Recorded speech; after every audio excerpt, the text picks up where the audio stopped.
the September massacres are it's going against people who are anti-revolutionaries. But where are all these people that are getting massacred? They're in jail. They're in prison already. They're literally lining these people up, putting them on trial, basically saying, are you a priest?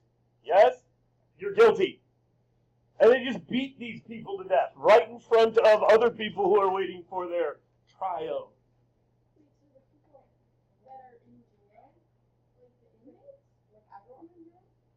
So a whole bunch of people are rounded up for being anti-revolutionaries. And then some members of these radical factions are going into the jail, putting these people on trial and executing them.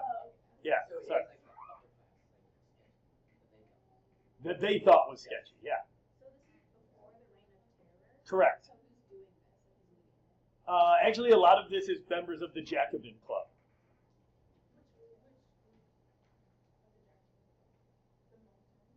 Which faction? I would say neither faction is overrepresented in the September massacres. So now we get the creation of the National Convention. This replaces the Legislative Assembly, so this is another government. This National Convention is going to further radicalize the revolution. This was also in your reading last night. Replaces the Legislative Assembly.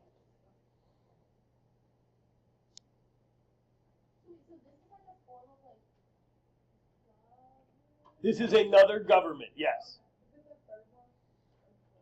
Monarchy, a States General, National Convention, National. So then we start with the National Assembly, then the Legislative Assembly, and now the National Convention. It's the third revolutionary government.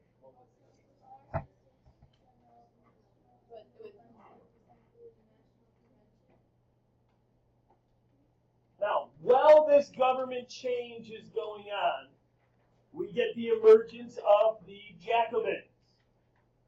Now, the Jacobins are just a club. They're a public organization. They're like the VFW, like the Kiwanis Club, like Knights of Columbus. That's what we said the other day, right?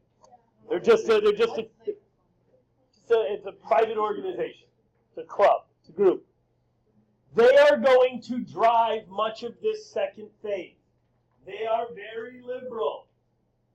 We're going to get to that political cartoon in just a minute, or that political spectrum in just a minute.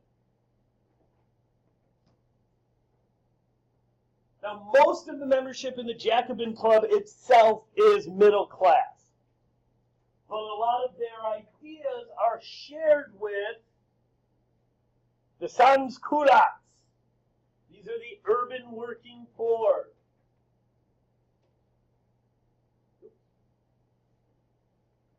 This is the working class. These guys are going to push a lot of the most radical elements of this radical phase. So is sans-culottes a part of the Jacobin Club? Most people who are sans-culottes, I'm going to sit like right in front of the camera. Most people who are in the Jacobin clubs themselves are middle class.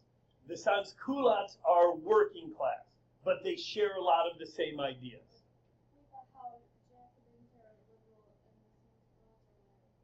We're going to get to that political spectrum in like 2 slides. I promise it'll make more sense. So it's basically like the Jacobins are like driving, like who's really like in charge? The Jacobins are like in charge of the. In charge of the what? That next word is important. Like the. Yeah,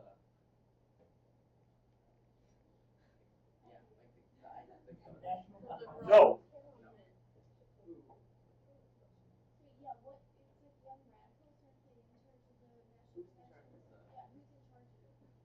Who's in charge of what? Okay, you guys just kept saying it. I was like, who's in charge of what? We are going to see the Jacobins and the sans-culottes strongly represented in the National Convention. I wouldn't be so comfortable as to say that they are in charge of it. They are driving a lot of it. Does that make sense? This is a British political cartoon of the sans-culottes. You'll notice they're wearing no pants.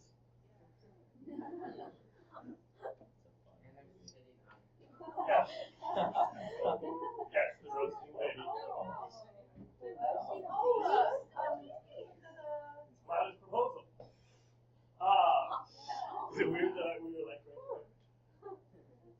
Now, here is the political spectrum that I've been promising. Okay? Good move. This is incredibly important. We are going to be referencing this the rest of the year. Okay? On the left, that is liberal. Left is liberal. Right is conservative. Now, this actually comes from the meeting hall of the National Convention. The people who were liberal sat on the left side. The people who were conservative sat on the right side. They sat with their friends. And what would happen was, if you were switching factions, if you were changing sides, everybody would be sitting there and you'd wait for the meeting to begin, and so everybody was in their seats. And then you'd very dramatically get up and make sure everybody saw you go to the part where you wanted to support, and then you'd sit down so that everybody knew what faction you were in. And what we're going to see in the radical phase is it keeps moving left. And so people want to be more radical. People want to be more radical. And then there's no more room to the left. They run out of seats. And so the people who are saying they're the most radical, they move up to the top. They're the Montagnards. Everybody say Montagnard. The mountain men. They're up at the top left. Now, I want you to picture the way this radical phase is going to go. In the liberal phase, who did they essentially eliminate? When I say eliminate, I don't mean like kill them all. Who did they push out of politics? The nobles and the royalists, right? So they pushed out the people who are on the far right. But now, here's the thing. Isn't there still people who are furthest right? So then, who do the people on the left go after? People on the moderate right. So they get rid of them. But then, isn't there somebody still who's most conservative? So they go after them. But then isn't there still somebody who's most conservative? Even if they're liberal, they're more conservative than anybody else? Okay? Question. And what we're going to see, we call this, some historians talk about this as the left devouring itself. Because even if you're liberal, you weren't radical enough. You weren't liberal enough. And we're going to see the Montagnards go after the Guillotine. You had a question? So like so this liberal phase essentially pushes out the monarchists. Correct. They're not influential anymore. They might not be in politics. They might not be just have any power. But then what happens is the people who are the moderates, they're now the most conservative, right? So everybody goes after them. Well, once they're eliminated, then there's the left. And so these guys go after them. And this is the left devouring itself. This is what's going to happen in the radical phase. Yeah? Has that ever gone the other way? Or really getting more and more conservative?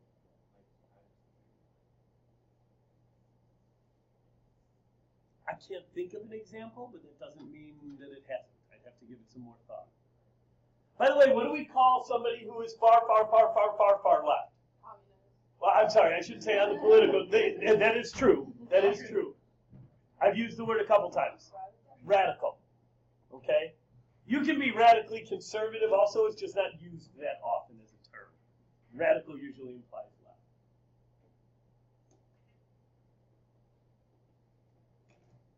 How do we, yeah? Sorry, so are radicals more left than the leftists, or is it just kind of like that? That is the term. If you are further left than anybody else, you're a radical.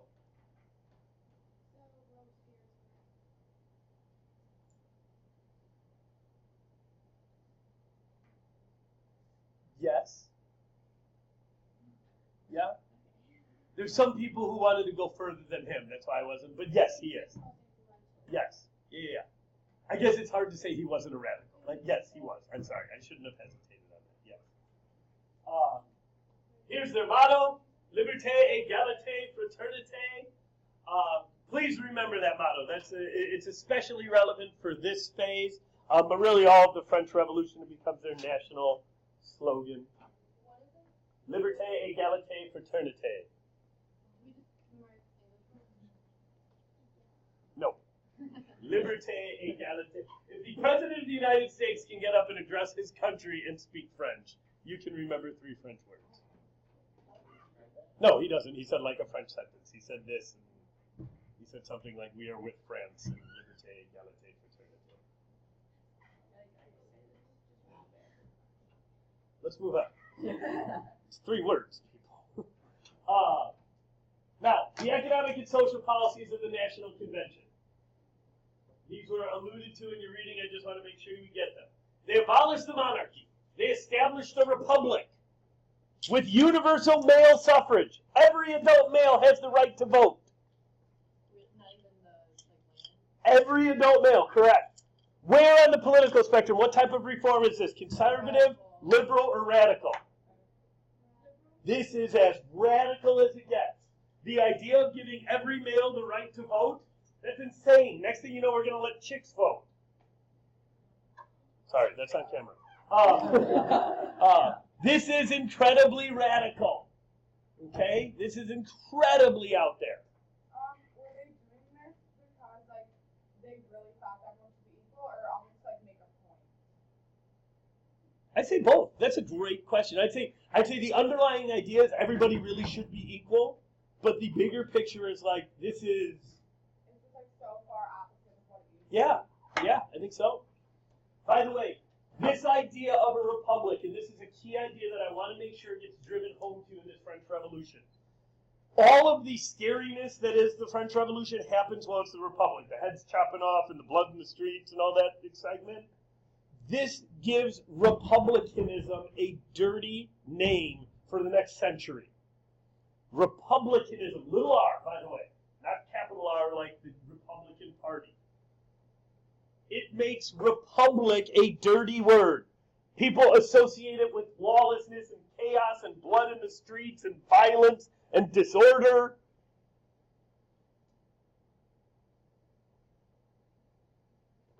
Yeah. What's like the definition? Citizens have the right to vote and participate in the government. So that's the most basic definition. So, like, around, like, what years? This is happening in 1794 right now. He's not in control yet. The National Convention is, but the Committee of Public Safety isn't yet. Quit trying to jump to the part where we kill people. Feel like I have to report that. 1789, that's the only date you need to know so far. It's when the French Revolution started. Okay. So, wait, that's the first. Sure. Okay. They also abolished feudalism and slavery completely. I'd say just like Emily asked before, this is completely going against everything that was before.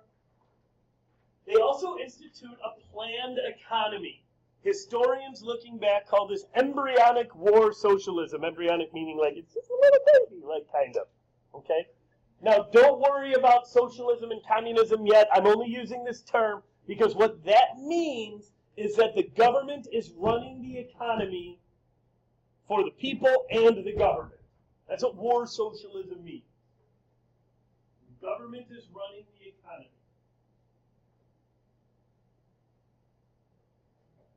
The law of maximum. This is a term that pops up every now and again. Basically what it means is the government is setting prices. So the price of bread doesn't keep going up. The price of other goods doesn't keep going up. What type of reform is this? Conservative, liberal, radical. This is uber radical. This is the government. I mean, this is the government that normally has very little to do with the economy setting prices.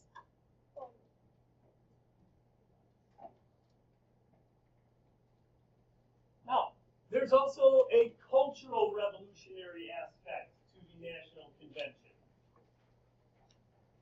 They're trying to make this a rational and enlightened government. So they standardize the weights and measures. Bring in the metric system. Let's make all things even. They legalize divorce, fix inheritance laws.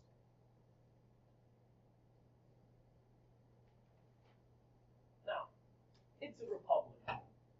They have price control. So those things are pretty radical. But has anything happened so far that is associated with blood and terror. Okay? So it starts out pretty calm. The National Convention, yeah, they do some radical things, but it's not nuts. It's about to change. Remember when they stormed the Tuileries Palace and arrested the king? Okay? They find in there, in the iron chest, la Amour de Feu, they found letters in there that Louis had written and received that positively confirmed that he was working with foreigners to invade France. That he was inviting foreign armies to invade France. This, if you can imagine, doesn't go over real well. This is Louis XVI, the former king, or I guess current king, depending on who you ask. About to be former king. Wait, were they actual letters? Yeah. They were real? They were real. He was writing his father-in-law and being like, come invade and we will take France back over. Now, if you're from Louis' perspective, this isn't entirely unreasonable, right? He saw this as his country. He wanted it back. Hello. There you go. Thank you.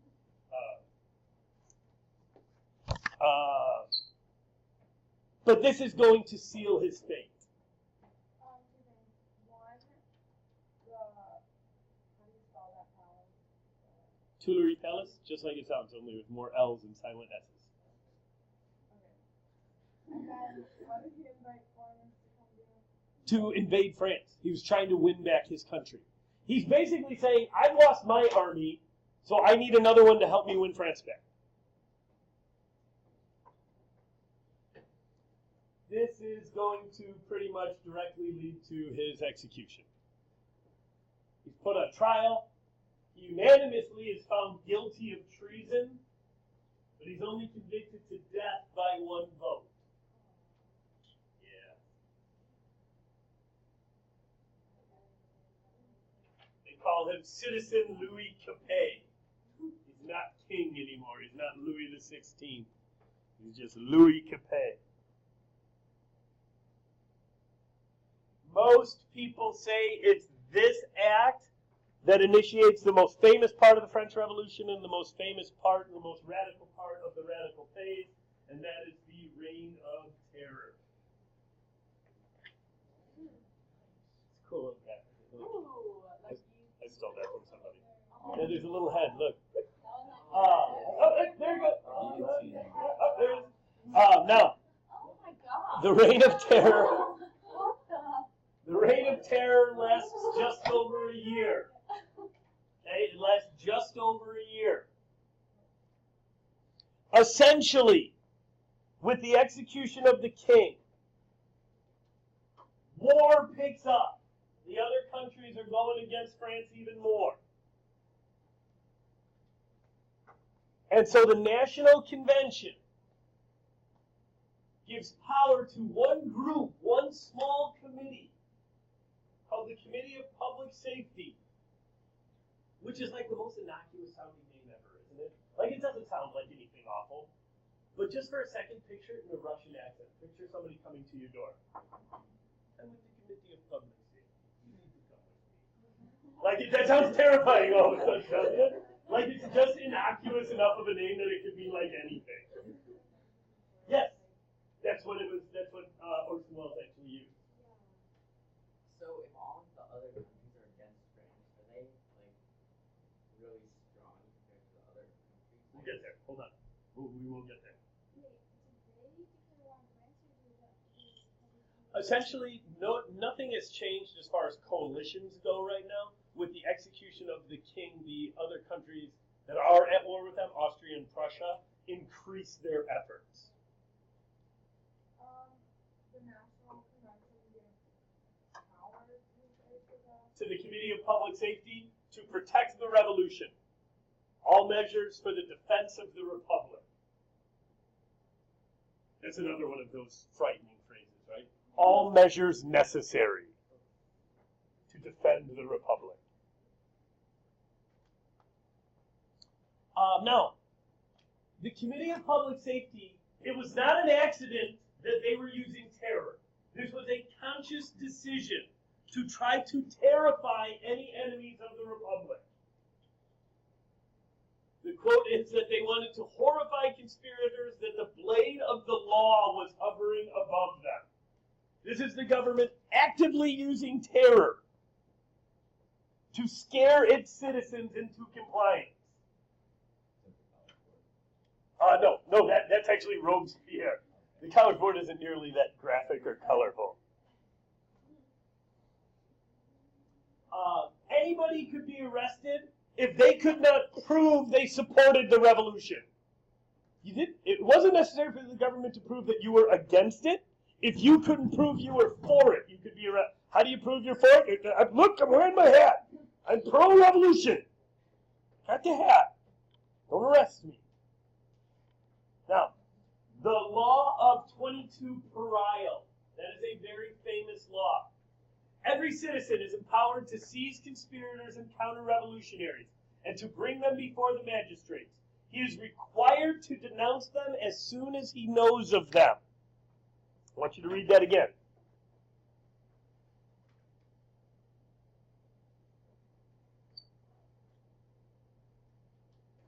I want you to talk with your partner about what you think the outcome of this law is. Go ahead.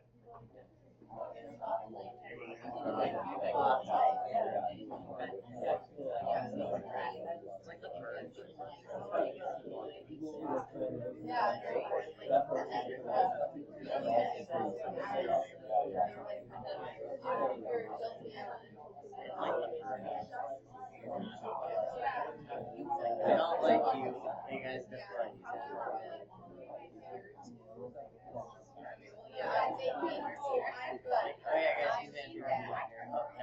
There's so many levels to this. What does this risk becoming, real quick? Yes? Something we've already studied. This is a witch hunt, right? And Madison, why might you accuse somebody? Like, I'm pro-revolutionary. Look, I accuse somebody else who's not. That means I am. Absolutely. Absolutely. It's very difficult to prove that you are in favor of it. Now, the leading figures of the of the Reign of Terror, Maximilian Robespierre. I know you're not supposed to roll your R's in French, but it sounds cooler. Robespierre. Everybody say Robespierre. Okay. We've got Danton. He is one of the ugliest. What's that? I don't know. Danton makes ugly like it's special. I think Murat looks like. I think he looks like Kramer. Oh my god, I didn't remember that Grinch today. He just looks like he fell out of the ugly tree and hit every branch. Now, Murat Danton is a leader in suppressing the Guillotines. He's a mountain man. He suppresses the left. So he's one of those guys who helps the left devour itself. No, Danton. Yeah. Tirdonist. Correct. Yeah, he's further left. He's a mountain. Murats is a newspaper man. He actually runs a newspaper called The People's Friend.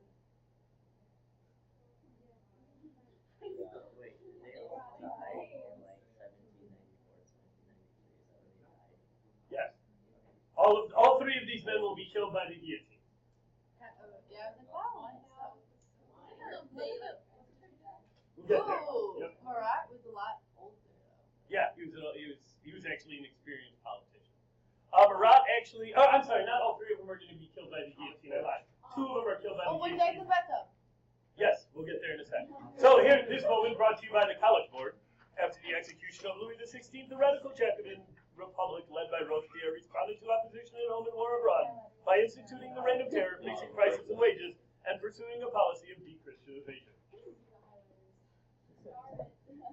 I didn't even highlight anything.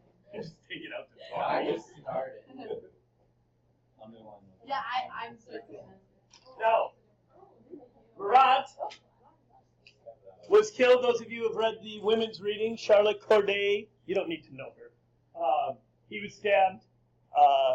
She was put to death for being an anti-revolutionary. The part that drives me nuts about this, whenever you read about this, it always says how Murat was stabbed in the bathtub. And that is patently untrue. He was stabbed in the chest. You do not get killed if you're stabbed in the bathtub. It drives me nuts every time I read it. He was in the bathtub when he was stabbed. In the chest. Correct. Everywhere you read, you'll read it. You'll be like, Murat was stabbed in the bathtub by Charlotte Corday. No, he wasn't. He was stabbed in the chest. I know. No, it just says he was stabbed in the bathtub. He was stabbed. Well, we have to move on. We have to keep going. This is a romanticized version of what happened. He had a skin disorder, so he very often took like these baths to kind of calm his skin down. And he was doing business in there. It's not like he was, just hanging out in the tub. And he was receiving visitors, and Charlotte Corday came in and. He wasn't bathing. Think of it like he was in like in a hot tub. How about that? He had signed the petition for her husband's death. No. I'm just telling you, like, how did he get stabbed in the bed? Like, people sometimes wonder, like that. So, the guillotine is the most famous symbol of the revolution. What is the motto of the French Revolution, especially the radical phase again? Okay. The guillotine is most relevant, most important to equality, towards equality. Everybody dies equally. If you were a noble and were convicted of death before the invention of the guillotine, how were you put to death? No, a noble. Head cut off, right? Quick, relatively painless. If you're lower class, what happens? Torture. This, everybody is equal before the blade. It's quick. It's an enlightenment tool. It's equality. It's rational. It's dispassionate. It's taking out the torture. What's that? Well, that's for drama. My favorite part, though, is the little basket that catches the head underneath it. In typical French humor, they refer to that as the picnic basket. It's quite an amazing device. It's made, the blade is always slanted. It doesn't chop, it's slicing. It just goes right through muscle and bone. The last guillotining, by the way, was in 1971. They used this as their execution. Yeah. In France. Yeah. They were no longer public. They weren't put up on a scaffolding and done in public, but that was still their execution device. What's like the equivalent today of like something that's like painless? It's supposed to, like, lethal injection is supposed to be painless, but there's problems with it. There's still some people who say that this is the most humane way. But there's also people who say that the head is alive for like 2-3 seconds afterwards, and like you can still see, but it turns out that's really hard to like experiment and prove. There's not a lot of people signing up for that study. We're the copperhead. Tell us if you feel anything. Here's a political cartoon. A British political cartoon showing their view of the guillotine. It was famous. It became a symbol of the whole revolution. Song. No. I want you to take about 2 seconds. Think about what group we would think is targeted by the reign of terror. And then look at this chart. This chart is also similar to one that's in your reading, that's in the Robespierre reading. Talk with your partner about why maybe this is a little odd. Go ahead.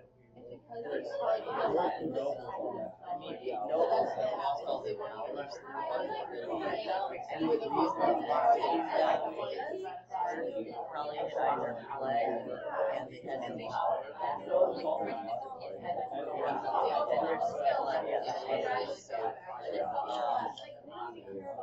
like, okay, guess what? That who I like, he's a less of an accusation of dominance, but that's like the state, that's right. But they're more like, sometimes like more suspicious. Now, the National Convention declares war on Great Britain, Spain, and Holland. They were already at war with Austria and Prussia, as we alluded to. This is a British depiction of France declaring war on everybody. The National Assembly.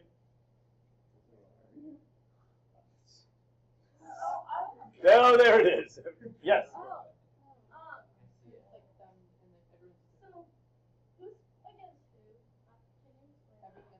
Everyone against France, essentially, at this point.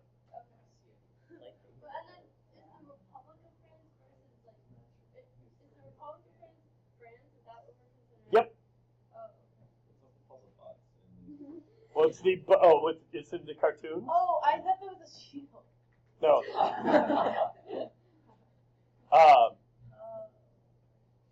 I mean, I just try to pick the funniest cartoons to show you. Now, the levy en masse. Yeah. Oh, so Britain, Great Britain, just, or England, Either one. just declares war on France. No. France declares war on Great Britain, Spain, and Holland. Austria and Prussia were already at war with France, and Great Britain was funding them. France now declares war on everybody else. But, so England was never like them for actually making like free social. Yes, correct. Great Britain had been paying for the war against France, but wasn't in it. Now France declares war on Great Britain. Why weren't they in it? They felt so strongly against it. Because what's even better than sending your boys to fight in a war? Sending somebody else's boys to fight in a war. Fair question. The levy en masse. This is a mass draft, a mass conscription. You need to know all of those terms about this.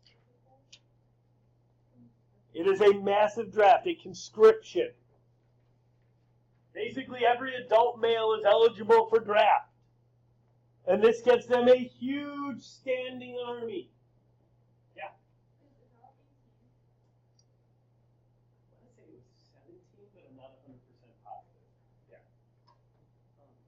Yeah. So that means they could draft like 40 or 50-year-olds. There was a limit. I actually think 40 was the limit for the draft. Maybe younger. For some reason, the number 36 is in my head, but I don't know if I'm making that up. I'm not sure. Oh, 36 still sounds young though. But don't forget, this is for the draft. This is like you could still be in the army if you were older. This is to be forced into it. But I don't know for sure what it was. Now, this is going to essentially start the idea of total war. The entire society is mobilized for the war effort. This is a key important idea. Yeah?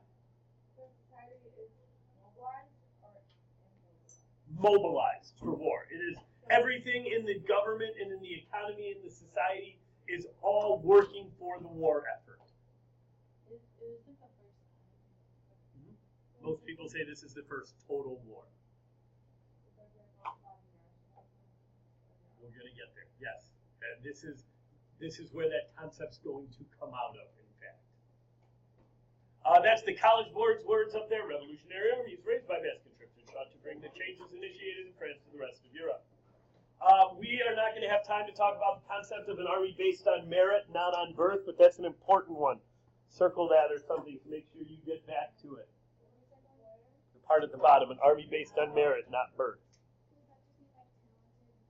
That'd be the part that we don't have time to talk about right now. We need to talk about the de-Christianization policies of the National Convention. Catholic Church was seen as a revolutionary, as counter-revolutionary. Whether they really were or not is debatable. And the National Convention and the Committee of Public Safety are going to move against the church. Basically, religion had no place in a rational, secular republic. It just didn't make sense to them. If we are carrying the Enlightenment out to the fullest extent, why would we keep around these old superstitious religions? It's especially an urban phenomenon with the sansculotts. Now, the most tangible thing that they do is they create a new calendar, which is logical. The calendar we have currently now, it's based on Christianity. God created the earth in 6 days. On the seventh, he took a break. The holidays, everything for our years based on when Jesus was born. And the National Convention says we need to change that. We're going to change the names of the month. We're going to change the number of days in the week. We're going to change the whole thing. We're going to start the years over. We are now in the year 1. Because this is the first year we're starting it. This is why when you do research on the French Revolution, sometimes it's tricky. Because it'll be like, year 9. And you're like, 1790. What religion do you think they are? Ranging from deist to atheist. In France, yeah. It was fashionable. It was kind of like doing CrossFit. Like, you'd find out somebody was an atheist within 6 minutes of meeting them because they'd bring it up. It's kind of like if somebody's if somebody is a vegan and they do CrossFit, like, which do they tell you first? Yeah. Say again? They're putting religion down. They make it public display of religion is not allowed. And so these are the new months' names: Brumaire, Fog, Vintage. Cloutier, Thermidor.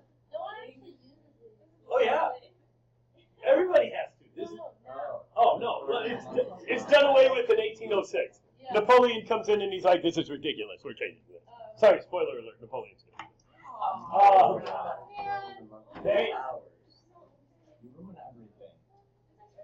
The public exercise of religion is banned. No mass, no religious processions, nothing like that. Civil constitution of the clergy, this is a really important idea. The Catholic Church is put entirely under government control. I do want you to know this term. Okay, priests had to take an oath of loyalty to the government. If you did, you were called a juring priest. If you refused, you were called a non-juring priest. It's out there. Oh, so if you did take the oath, you were your. Yes. The civil constitution of the clergy is the government taking over completely the church. No.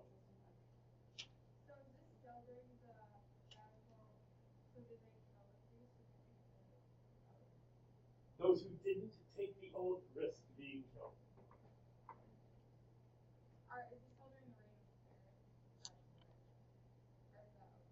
This overlaps before and after the Reign of Terror. My favorite part of this de-Christianization program, which is a weird thing to say, is that a lot of churches were destroyed, as you can imagine.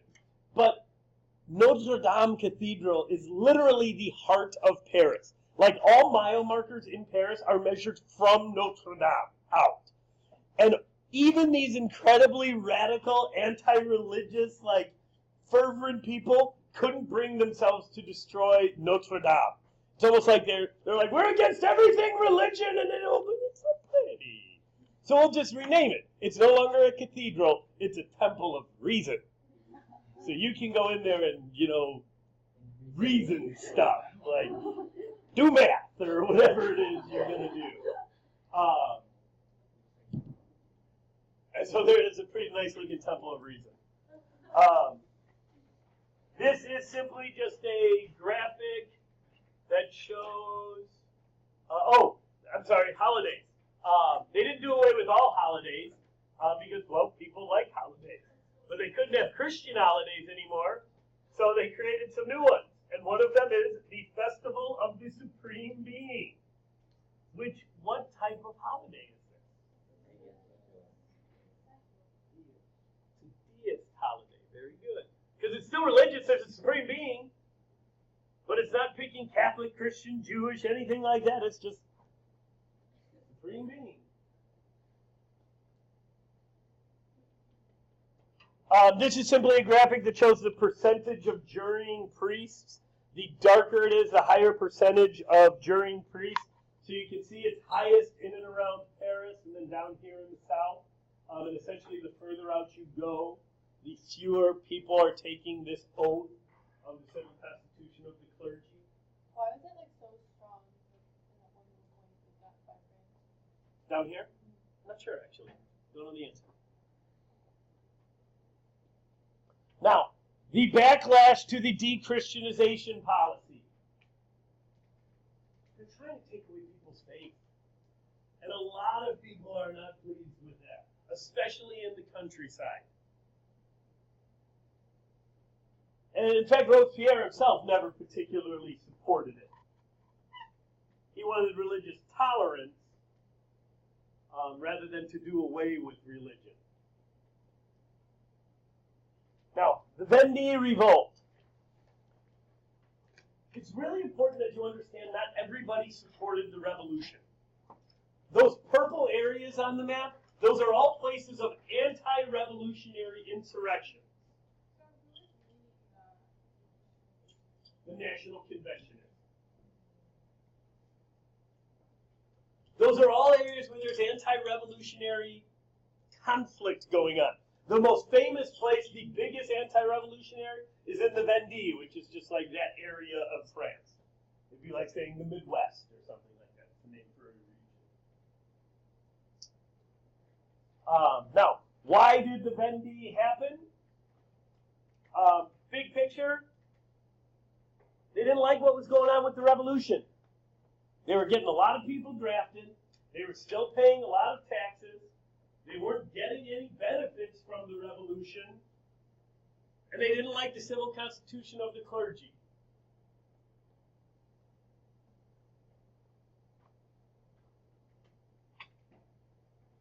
This is a famous painting. These are people who are against the revolution. They want to come in and get this gunpowder. And this is a mother who's holding a gun to the barrel of gunpowder, essentially saying she's willing to kill herself and her children to defend the revolution. She's not going to let this gunpowder fall into their hands.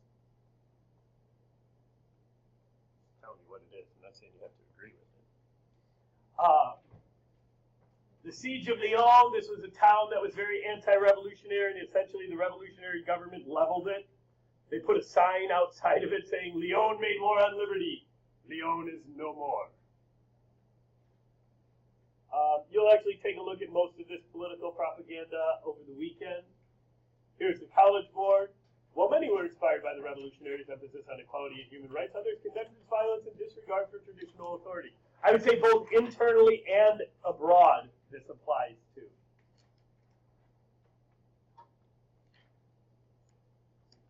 Now, the last point here. Essentially, the French armies finally win a battle. They win a big battle. And this battle takes the pressure off the revolution. When this pressure is off, it no longer seems like they need this reign of terror to protect the revolution. So essentially, this is going to take away the justification of the terror.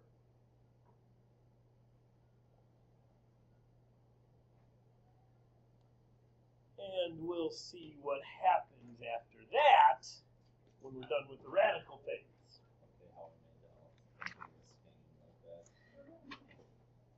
See, all I can think of, you guys are too young. I remember Howie Mandel when he was a very inappropriate stand-up comic.